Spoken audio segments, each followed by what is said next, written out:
Hey guys, welcome back to another episode of Tainted Warriors. I'm Mikey. I'm Nicole. And this week we're going to talk to you about the Salem Witch Trials, and I have a little information on other witch trials that happened as well. But before we get into that, like we always do, we're going to start you off with our question of the week. This week it is, what fictional character do you relate most to? Well, I'll just jump right on in here because I'm pretty sure if you followed me or if you follow us or if you know me, it's going to be Kimberly Hart, aka the Pink Ranger. Love her to pieces. Has been an inspiration to me for ever since I was probably like 5 years old. Your entire life. Yep. Loved her. The only one I could really think that I would relate to is the Wicked Witch, also known as Elphaba.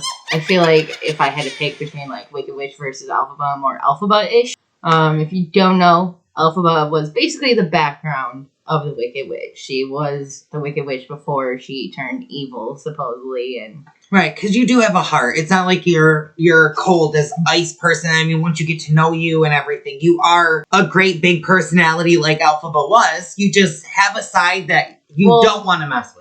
My whole thing with Elphaba is all she really wanted to do, if anyone's ever seen Wicked, is good. She had nothing but good intentions that just kept backfiring, or like people were turned against her just because she had green skin. She was different. Yeah. So, I mean, I guess I've always kind of related to that, which is why I love Wicked, because such a good musical. And then if you know the musical, there's one line, no good deed goes unpunished. And it's true, because you can do a million good deeds, but at the end of the day, if you have a target on your back, that target's not going to go away. Yeah, no matter what. So, no matter how good you do, if you're different. We won't go too much further into it, because if you haven't seen the musical, then you definitely should. God. If you don't like musicals, then read the book. And I'll be honest, for as much of a music buff as I am, I love music. But for some reason, I did notice for a really long time, like, musicals weren't really, like, unless I was performing in them, they weren't really my thing. I would fall asleep for a lot of them. But we actually did go and see Wicked together. And that kept me... I mean, honestly, I knew all the songs. But I knew all the songs to Hairspray, and I still fell asleep. I mean, it just goes to show Wicked it's what it was at. So, our Salem Witch Trials, let's dive in there. Basically, it was in colonial Massachusetts. This is just a little summary. It was about 1692 to 1693, where over 200 people were accused of witchcraft, which was called the Devil's Magic. And it was in the settlement of Salem. They did execute at least 20 people that they claimed to be witches. Witches are followers of Satan who sold their souls for assistance. They could turn into, like, animals. They could fly around on their little, like, broomsticks and whatnot. And supposedly would actually fly to, like, secret meetings at night and have orgies and form covenants. A quick question. Can't fortune tellers technically be considered witches, too, because of, like, seeing into the future? I was gonna say, I could have sworn, or I thought that was something that was, like, back then, they would even consider, like, if you had a vision or something, that's considered witchcraft. Yep. The visions were also considered witchcraft. So, don't have a vision, because you're gonna die. That time was not good. There was a little history to it. I guess in, like, 1689, the English rulers started King William's War with France in the American colonies, and it sent refugees into the Massachusetts Bay Colony and Essex County, which is where the Salem area was. And it actually put a strain on Salem's resources, and the Puritans that were there believed that the quarreling from the war and added strain was basically the devil's work. So they kind of got the ball rolling there. So then there was a Reverend Samuel Parris. He was Salem Village's first ordained minister. His daughter Elizabeth, who was 9, and his niece Abigail, who were 11, were with their friend Ann Putnam, who was also 11. It was around January of 1692, and they began having these fits. But they were screaming, throwing things. They were making, like, strange, like, uttering sounds. And they were contorting themselves into awkward positions. They did take him to the doctor. The doctor couldn't find anything naturally wrong with him, so he blamed the supernatural. And then the girls, of course, turned around the next month and blamed 3 women for afflicting them, basically making them witches. Yeah. And they put the blame on the pair's Caribbean slave named Tituba, a homeless beggar named Sarah Good, and an elderly, impoverished woman named Sarah Osborne. Oh my goodness, I was reading that stuff and I wasn't understanding what it was saying, so I didn't write it down because I was trying to get like stuff like beforehand. And I thought they were saying the slave woman.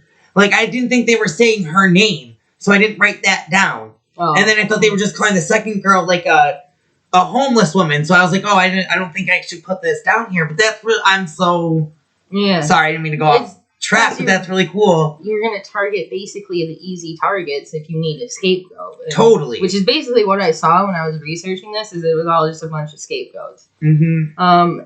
So all of those three women, Tituba, Sarah Good, and Sarah Osborne, were brought before magistrates, which were basically like judges at that time. Good and Osborne, they claimed their innocence, and originally Tituba did too, but supposedly she was actually tortured until she confessed, saying that the devil came to her and commanded that she serve him.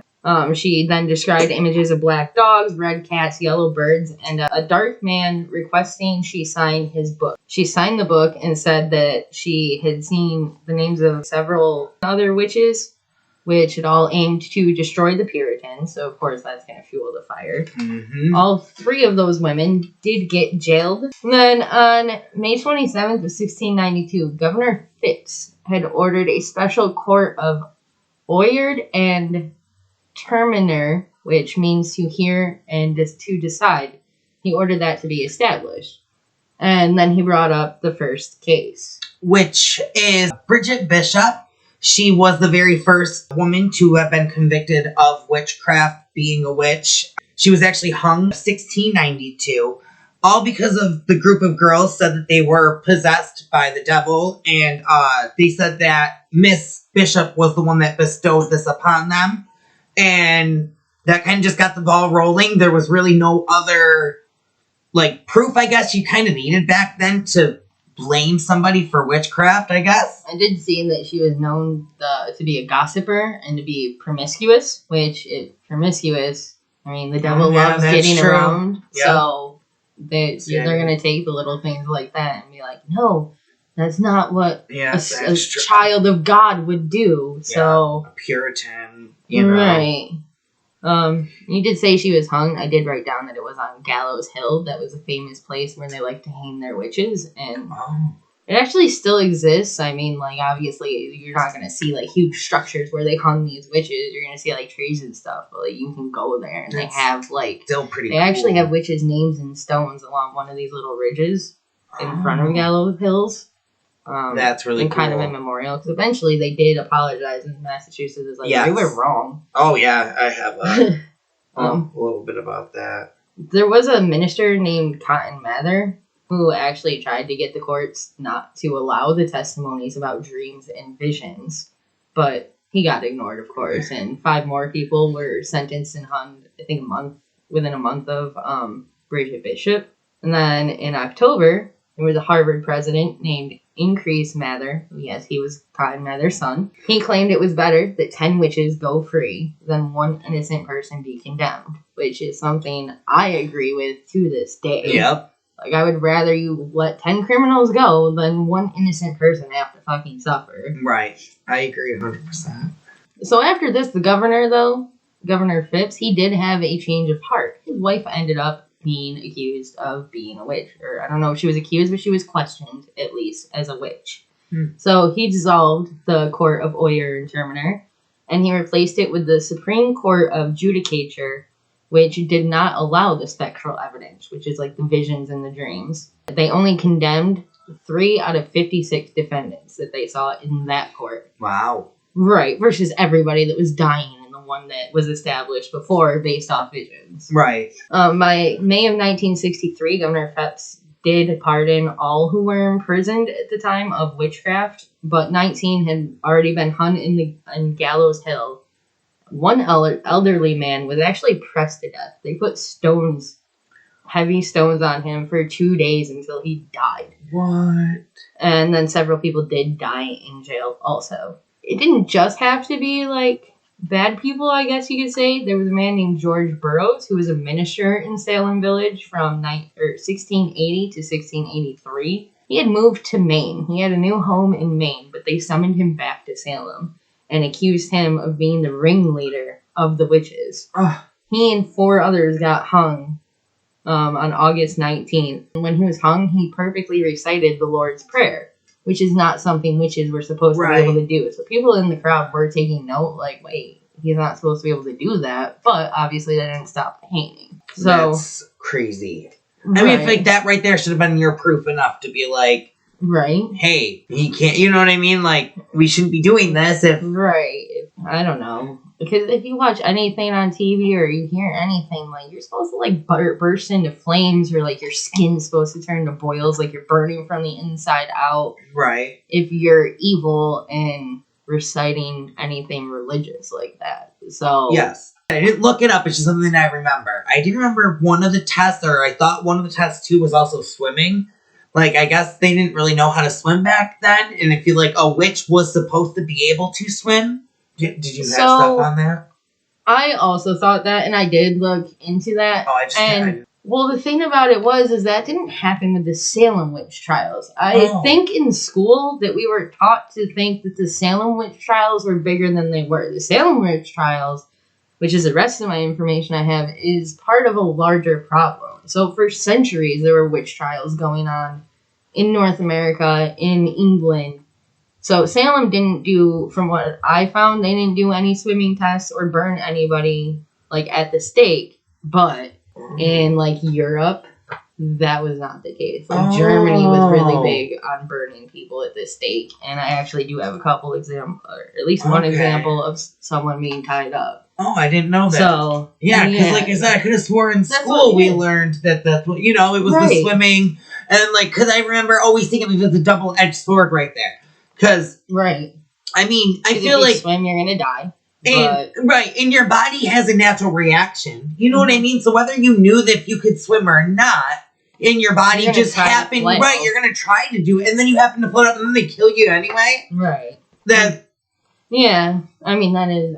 honestly, though, like, with the shit they were doing across the world, I guess it's not... In January of 1697... the Massachusetts General Court declared a day of fasting for the trial, or for the tragedies of the witch trials, which the courts later deemed all of them to be unlawful, which I thought was pretty cool. Like, I'm happy that, I mean, it took years, but that somebody there finally realized, like, hey, we made a mistake. We messed up. I didn't write this down either, but I thought it was funny because Sarah Jessica Parker, who I freaking love her, from Hocus Pocus, played Sarah. Obviously, she was in Sex and the City. She was in so many things. Oh. She was on that show. I don't remember what it was, but they take celebrities and they trace their ancestry back, right? Mm-hmm. So she didn't know this when she played Sarah on Hocus Pocus, but she actually had an ancestor that was accused of witchcraft in Salem. That's crazy. Yeah, so, like, little did she know that she was, like, living out her ancestors. Meant to play that part. That's why she did it so well, because it's in her blood. Right? I just thought that was really cool. That is really cool. Supposedly, there's, like, 100 million possible ancestors of these people that were accused of witchcraft. Wow. Like, no, because you gotta think it was centuries ago, and humans repopulate like mice. Right. Wow. So... that's pretty cool. Right. Let's move on a little bit. I got some more here for you. So it wasn't just Salem that was having the problems, like we just talked about a little bit. In March of 1662, there were witch hunts beginning in Hartford, Connecticut. There was a little girl named Elizabeth who had returned home, and she told her parents that Goodwife Aries had returned with her. Basically, she was supposedly possessed by this person, this Goodwife Aries. She told her parents that Aries was choking her, kneeling on her belly, saying that Aries was going to break her bowels, pinch her, make her black and blue, and then days later she was actually dead. So the town believed that witchcraft or the devil was in play, and, obviously they were trying to find a witch. And shortly after, another woman, Anne Cole, became suddenly afflicted, started shaking violently and shouting blasphemy. Which, if you don't know blasphemy, it's a horrible sin against God. So, like, basically just shouting big middle fingers at God. But she actually blamed a neighbor named Rebecca Greensmith and a few others who had already been suspected of witchcraft in previous cases. Then it created this huge cycle. So the people that accused others were that, like, everybody was accusing everyone. So the accused began accusing their accusers and even spouses of being the actual witches. So everybody's just like, no, it's not me, it's this person, that person. It's like a whole circle. Supposedly, Rebecca Green-Smith admitted eventually to being familiar with the devil and having a meeting at Christmas to form a covenant with her husband, and 7 other witches, including Goody Aries, the one that had possessed the little girl. Neighbors confirm seeing the women dancing in the woods and cooking mysterious things in black kettles. Now, I don't know if the neighbors were just saying that because we need someone to blame. Right? I was going to say, we're already blaming everybody anyway, so how crazy is it to just be like, you know what? They were cooking some stuff. Right. They were dancing too. Right. Oh, goodness. I don't know, Hocus Pocus, they didn't dance, so if it was serious, I don't think they were dancing. No, I'm just kidding. But, not real witches.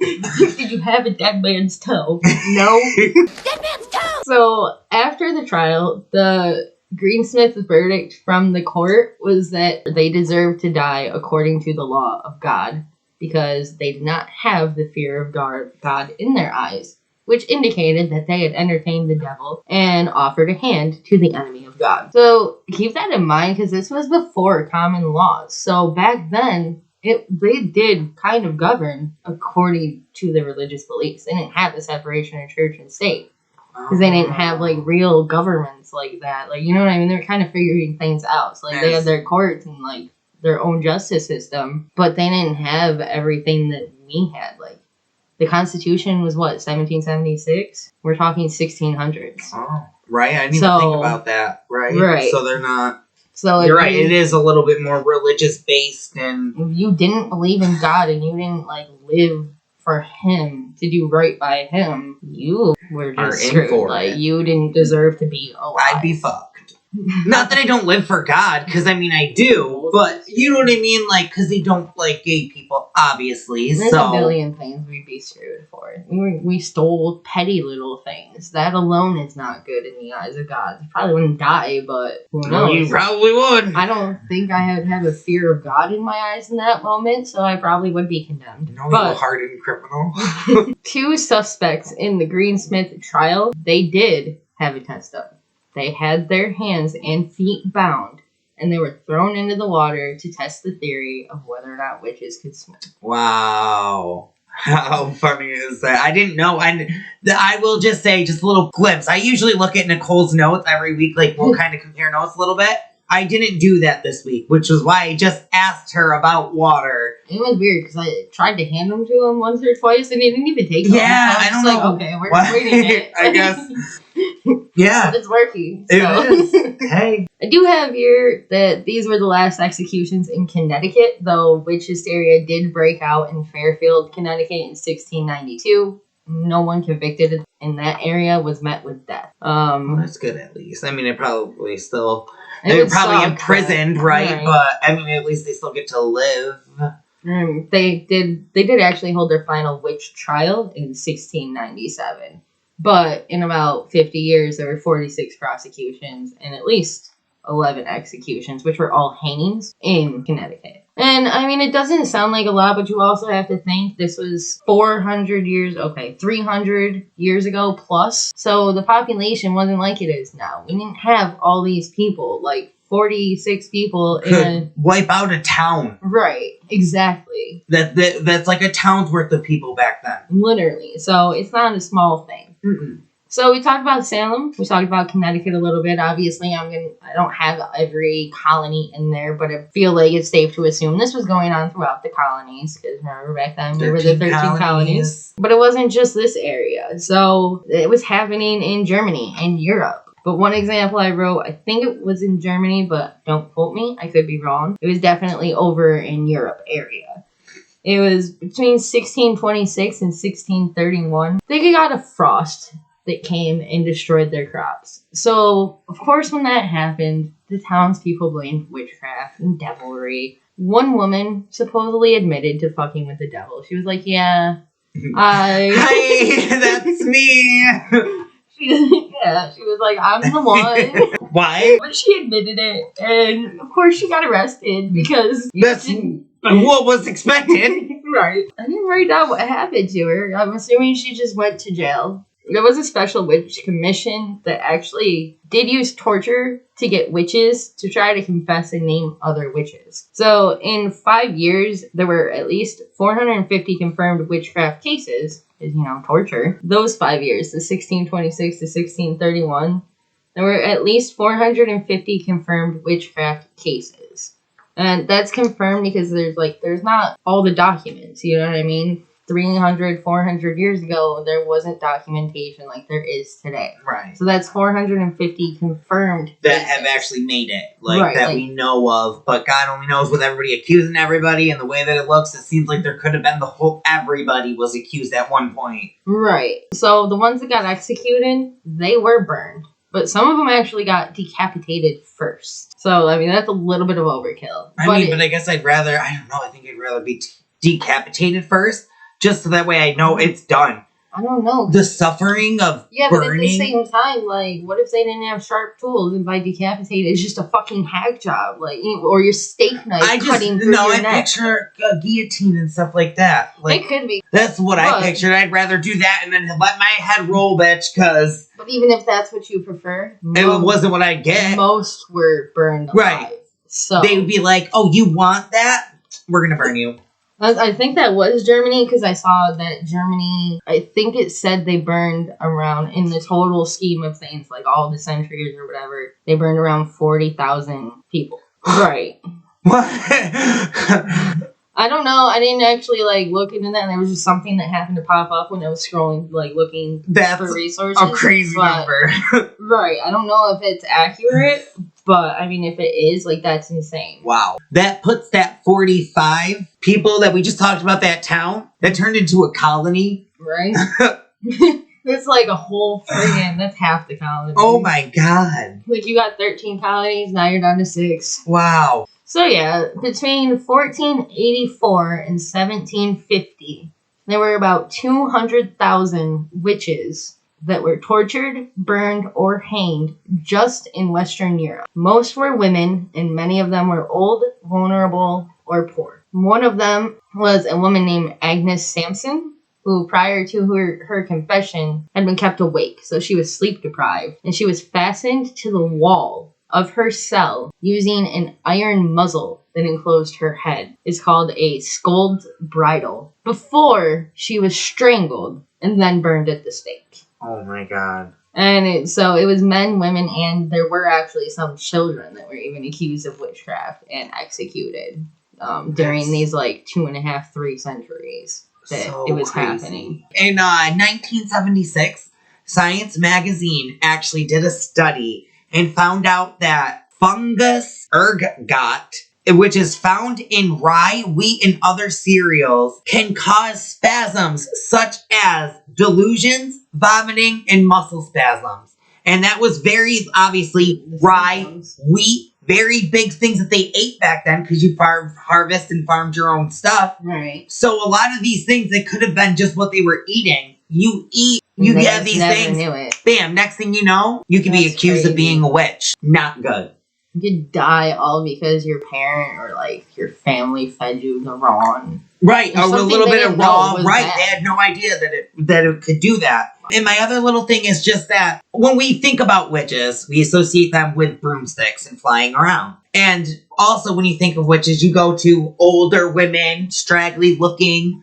But actually, the very first witch to confess to flying on a broomstick was a man named Guillaume Edelin. He is from Saint-Germain-en-Laye, and that is near Paris. So that's sorry for butchering all that up. He was actually arrested in 1453 and tried for witchcraft, although his confession was only given after he was tortured. Surprise, surprise. He did end up repenting his confession, stating, he only did it because he was tortured, but they still ruled it that he was a witch and he was actually imprisoned for life.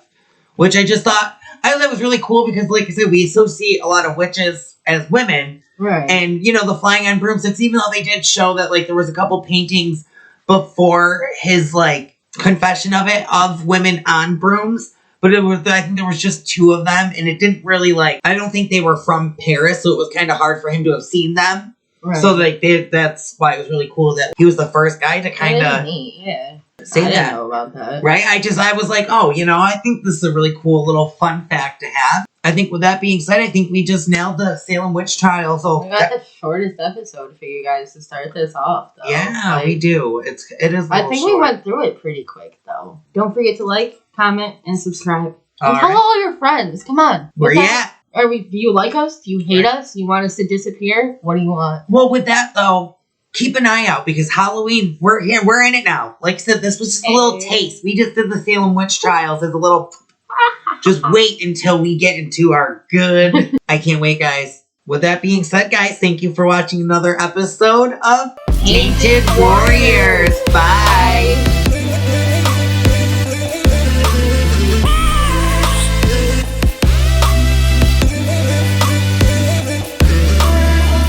Tainted Warriors, a TW Productions podcast.